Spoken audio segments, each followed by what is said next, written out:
welcome to my studio. I hope you're doing good. Today I'm going to be taking on the paint splat challenge. Probably need to come up with a better word than that. Anyway, I'm going to be doing some paint splodges, some scribbles, all with different brushes and things. I'm going to be using my iPad, and then I'm hopefully going to turn it into artwork. But we'll see. I have no idea what's going to happen. But I've been doing these over on Instagram and you guys seem to like them. So I thought I'd film my process and let you guys see some more behind the scenes. I hope you enjoy it. Let's do it.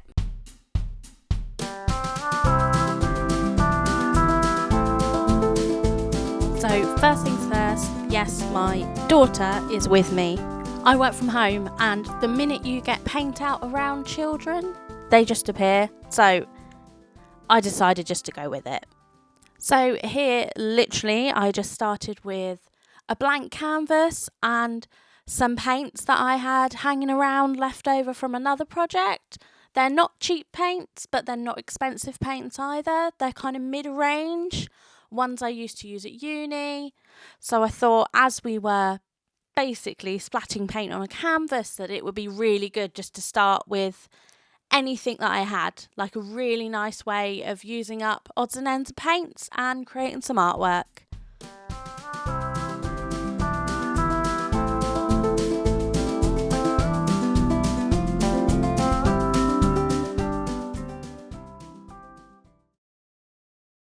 It's not recording. Huh? No, it's not recording. Why? It's not recording. No? Oh, no, the red light's on. Then I'm red going light is to on. use... As you can see, my tech support is top notch. But anyway, we'll let them off. So here, I think I've just literally gone to get more paint, but my daughter just carries on. There is no stopping her with paint.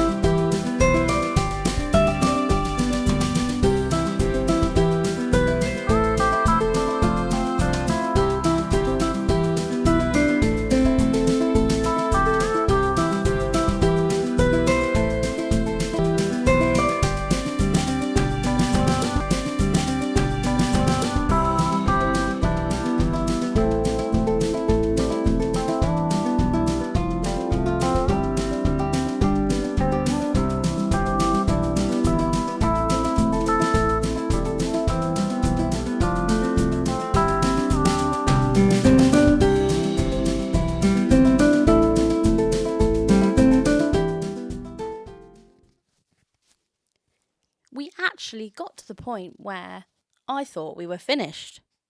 My daughter had other ideas. Note to self: don't leave child alone with paint.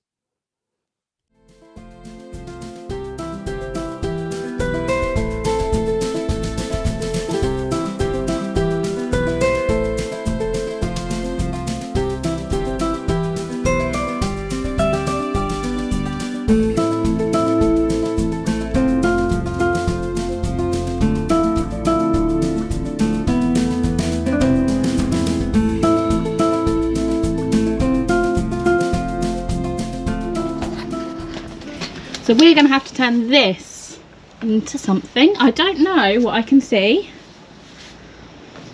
Yeah, made a nice mess. This is exactly why we're doing it outside, and this is why we're doing it outside. Yeah. So let's take this to my office. This painting only just fits on my desk.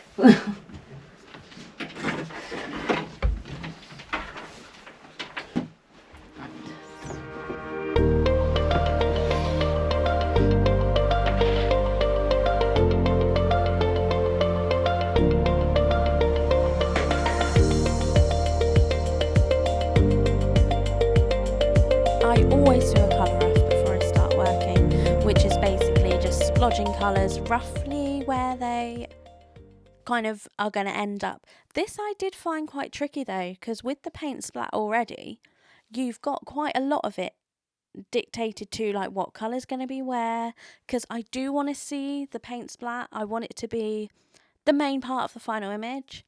Here are just a few examples of what my colour roughs look like.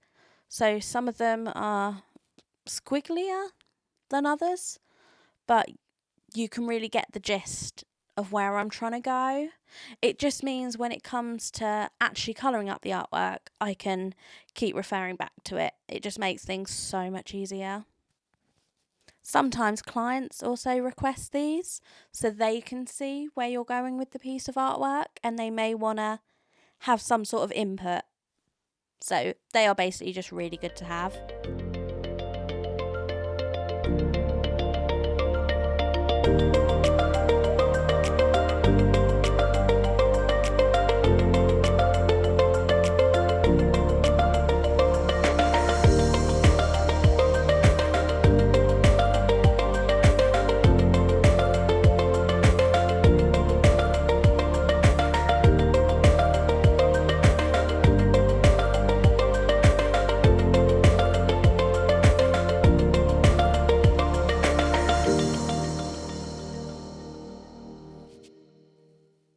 I love giving characters different accessories and giving them their own unique personality. And as I'm doing it, I definitely wonder what kind of person would be wearing these glasses, would be wearing this top, as if they've kind of got a whole wardrobe and a backstory.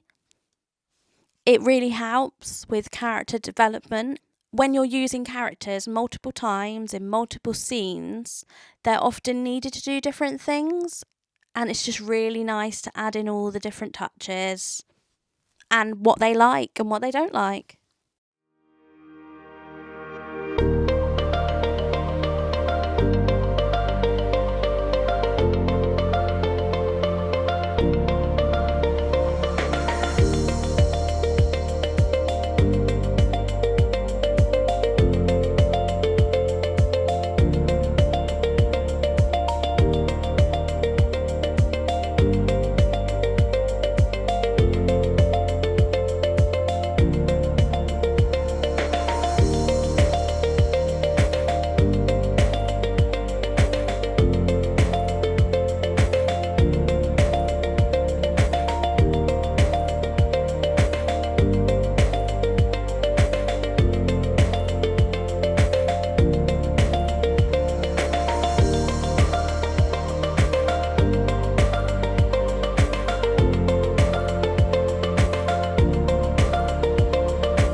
Where I did the colour rough before, this really has helped.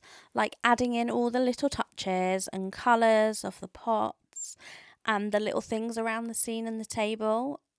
I haven't really had to think about it because I've already done that at an earlier step.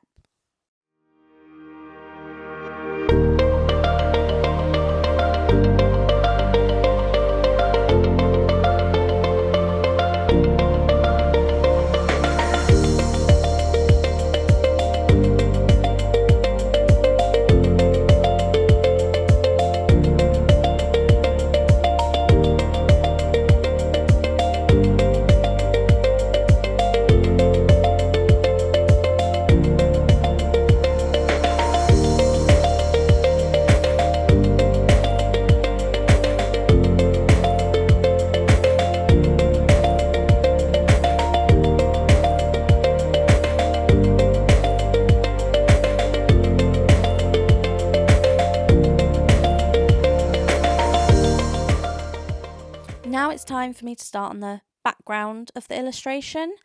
Technically, most of this is taken care of, and because of the Paint Splat challenge and the fact we've already done it and we're working on integrating it back into the image. Obviously, my really rough sketch is quite important, and where this is set in a greenhouse, I thought it'd be really good to get the base of that down first. I also designed it so that the greenhouse could be a framing device for the image, sort of separating the background from the foreground. And there are loads of different ways to use framing devices. Here are a few examples. So in this one, I've used the sort of branches to frame around where the girl's sitting. And in this one, you can see it's like the beach and the sandcastles in the background. And what it means is that within the frame, it's basically a picture. One of my favourite framing techniques is using foliage around the image. It really draws your eye in. This one is a fireplace, but I have used characters sort of coming out of the fireplace as like things escaping, and your eye is drawn to the middle. They're also looking at each other, so your eye is sort of drawn around and around, like in the triangle shape that I've scribbled. You get it, right? There is so many different ways of using framing devices, but if you just remember picture within a picture, and if you are hanging a picture on a wall, where you'd put that frame.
Now that the background is back in the image, it's really important to go through it and see how best I can integrate it. Obviously, it's the greenhouse, but the frame isn't all going to show. And I really wanted to focus on the bigger paint splodges and things that were going to be a bigger part of the final illustration, such as this big, lovely blue flower and items on the shelf, and also that lovely red flower in the background.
really tried to focus on things that could already be flowers, the certain colour blocks, like the certain splodges and splats that were clearly flowers. I mean, these may be flowers that you've never seen before in your life and they don't exist, but that is the beauty with illustration.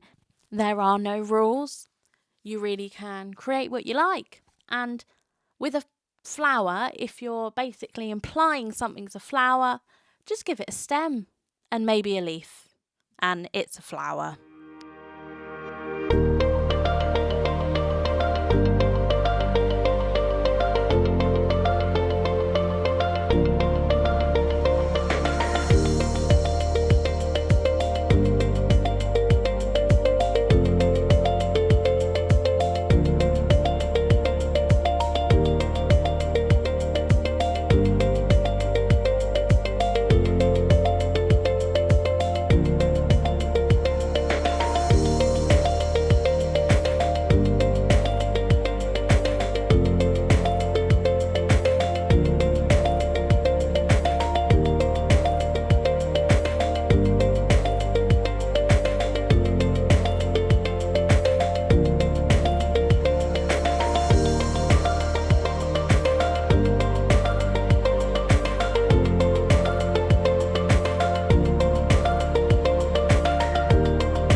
I know I'm known for using bright colours, but this is really very bright. And here my pencil ran out of battery and I was so close to finishing, so I just carried on the best I could. And I mean, it's quite a scribbly style anyway that I use over the top, so it worked.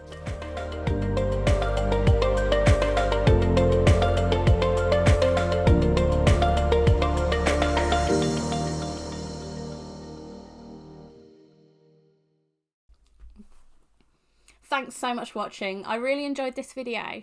Don't forget, if you did too, hit the like button, comment below on maybe what you saw out of those splodges or what you would have created. And don't forget to subscribe, and I'll see you again in the next video.